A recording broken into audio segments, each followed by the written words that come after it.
Hello प्यारे बच्चों, आप सभी का अपना यूट्यूब चैनल YRS क्लास में बहुत बहुत स्वागत है। तो प्यारे बच्चों, आज इस वीडियो में हम पढ़ेंगे क्लास 10th रसायन विज्ञान, जिसे इंग्लिश में कहते हैं केमिस्ट्री।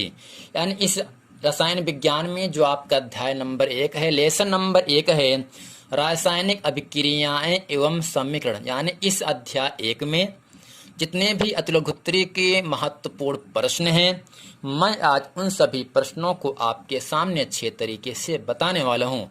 तो प्यारे बच्चों, आपको समझना है जो अतुलघुत्री का प्रश्न होता है ये एग्जाम में 2 नंबर के लिए आपसे पूछा जाता है।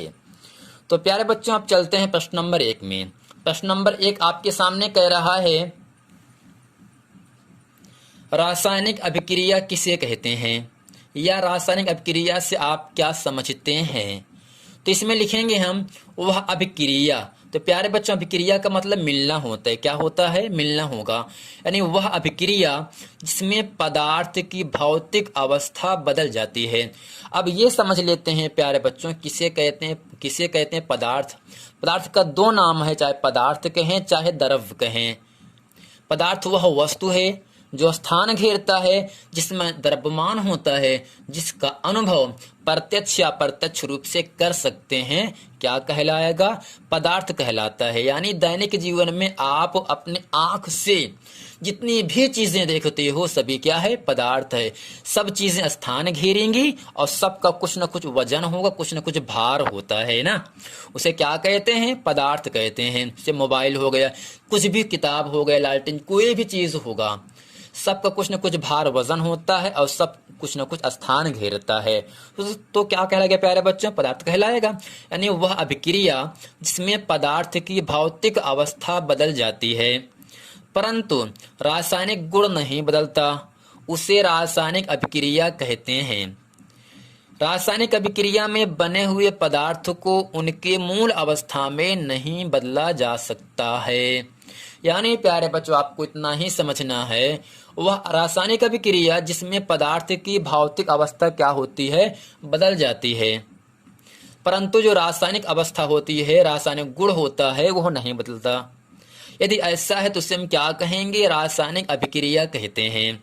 यानी रासायनिक अभिक्रिया में बने हुए पदार्थ को उनकी मूल अवस्था में, यानी जिस अवस्था में पहले था उस अवस्था में नहीं बदला जा सकता। जैसे लोहे में जंग लगना।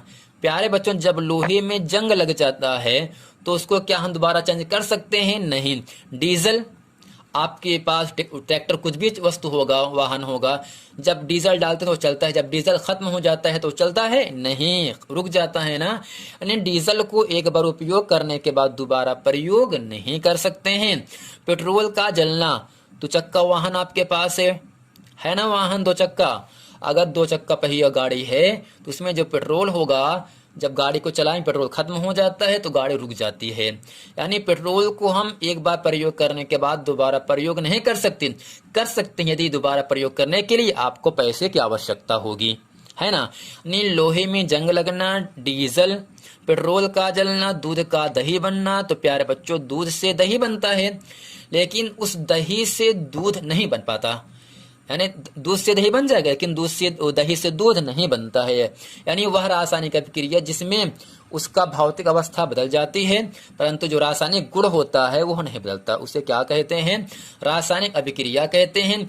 इस रासायनिक अभिक्रिया में बने हुए जो पदार्थ होते हैं उनके मूल अवस्था में हम नहीं ला सकते हैं। लोहे में जंग लग जाता, लेकिन जंग लगे हुए को लोहे में हम तब्दील नहीं कर सकते हैं ना। तो यही क्या है? आपका रासायनिक अभिक्रिया होता है।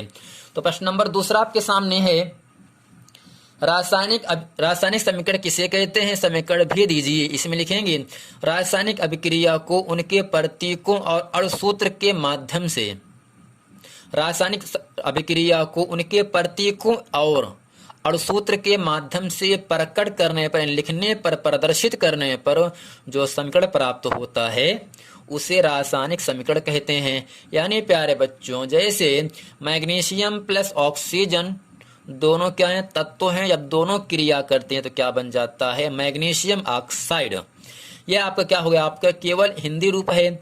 यानी जब इसका हम अणुसूत्र लिखते हैं तो प्यारे बच्चों मैग्नीशियम का संकेत Mg होगा, ऑक्सीजन का संकेत O2 होता है। यानी जब मैग्नीशियम की क्रिया ऑक्सीजन से कराते हैं तो बनता है मैग्नीशियम ऑक्साइड, जिसका सूत्र होता है MgO। अब ये समझ लेना प्यारे बच्चों, Mg और O2 दोनों मिल रहे हैं ना, अगर दोनों मिलने से क्या बन रहा है, MgO, जिसे मैग्नीशियम ऑक्साइड कहते हैं। जिससे मिलके बनेगा उसे कहते हैं विकारक। जो बन जाता है, जो तीर के दाएं तरफ मान बचता है, बन जाता है यौगिक, उसे क्या कहते हैं, उत्पाद या यौगिक कहते हैं, है ना। यानी मैग्नीशियम और ऑक्सीजन क्या है, दोनों विकारक हैं, दोनों मिलने के बाद ही बन रहा है मैग्नीशियम ऑक्साइड। तो यानी मैग्नीशियम की क्रिया ऑक्सीजन से कराने पर क्या बनता है, मैग्नीशियम ऑक्साइड बनता है, जिसका सूत्र होता है MgO। MgO उत्पाद होगा, जबकि MgO बन रहा है दो तत्वों से, Mg और O2। Mg और O2 को हम क्या कहेंगे, अभिकारक कहते हैं।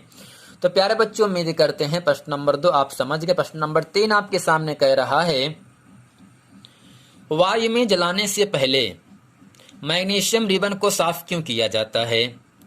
यानी वायु में जलाने से पहले मैग्नीशियम का जो रिबन होता है उसको क्यों साफ करते हैं। इसमें लिखेंगे मैग्नीशियम रिबन की सतह पर, यानी उसके पृष्ठ पर, उसके उस पर, किस पर, मैग्नीशियम रिबन पर, यानी मैग्नीशियम रिबन की सतह पर उपस्थित मैग्नीशियम ऑक्साइड की सतह को साफ करने के लिए दहन से यानी जलने से पहले, दहन का मतलब जलना, दहन से पूर्व इसे रेगमाल से रगड़कर, एक आपका क्या पदार्थ होता है, ठीक, क्या, रेगमाल, इसे रेगमाल से रगड़कर साफ किया जाता है। यानी प्यारे बच्चों, मैग्नीशियम रिबन की सतह पर क्या होता है, उसकी सतह पर क्या होगा, उपस्थित मैग्नीशियम ऑक्साइड की सतह को साफ करने के लिए दहन से पूरे जलने से पहले उसे रेगमाल से रगड़कर साफ किया जाता है।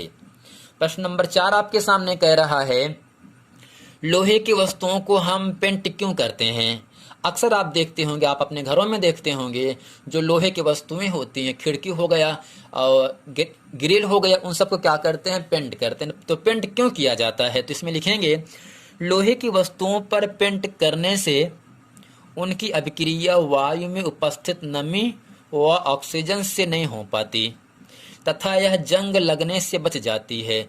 जाहिर सी बात है, जब हम लोहे की वस्तु पर पेंट कर देते हैं तो क्या होता है, वह नमी से दूर हो जाता है।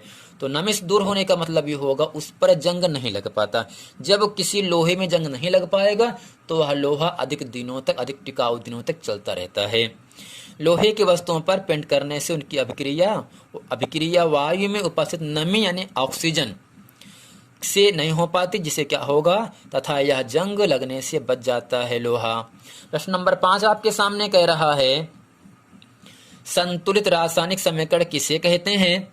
इसमें लिखेंगे वह रासायनिक समीकरण जिसमें अभिकारकों व उत्पादों के बीच, यानी तीर के दाएं तरफ वाला मान उत्पाद, तीर के बाएं तरफ वाला मान अभिकारक, वह रासायनिक समीकरण जिसमें अभिकारकों व उत्पादों के बीच, यानी इन दोनों के बीच परमाणुओं की संख्या समान होती है, यानी संख्या, गिनती, संतुलित रासायनिक समीकरण कहते हैं। जैसे मैग्नीशियम की क्रिया मैंने किससे कराया, O2। O2 क्या है आपका, ऑक्सीजन है, तो क्या बना, MgO, जिसे क्या कहते हैं, मैग्नीशियम ऑक्साइड कहते हैं। अब ये समझ लेना प्यारे बच्चों, तीर के बाएं तरफ क्या होगा, Mg2 है, और तीर के दाएं तरफ Mg क्या है, 2 है, ऑक्सीजन 2 है, ऑक्सीजन भी क्या है आपका, 2। यानी इस पूरी अभिक्रिया में उत्पादों और अभिकारक में परमाणुओं की संख्या क्या है, समान है ना।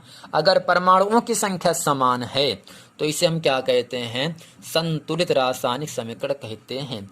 तो प्यारे बच्चों, उम्मीद करते हैं ये पूरा वीडियो जो अध्याय 1 आपका रासायनिक एवं समीकरण आपका क्लास 10th का है, यह पूरा वीडियो प्रश्न आपको अच्छे तरीके से समझ में आ गया है। यदि पूरा वीडियो आपको समझ में तो वीडियो को लाइक करें, कमेंट करें और अपने दोस्तों में खूब शेयर करें, ताकि आने वाला वीडियो आप तक आसानी से पहुंचता रहे। यदि आपने इसके पहले का वीडियो नहीं देखे हैं तो आपसे निवेदन है कि आप उन सभी वीडियो को देख लें, ताकि वो सभी प्रश्न वीडियो जितना हम आपको पढ़ा दिए हैं आपको अच्छे तरीके से समझ में आ जाए। मिलते हैं अगले वीडियो में। तब तक के लिए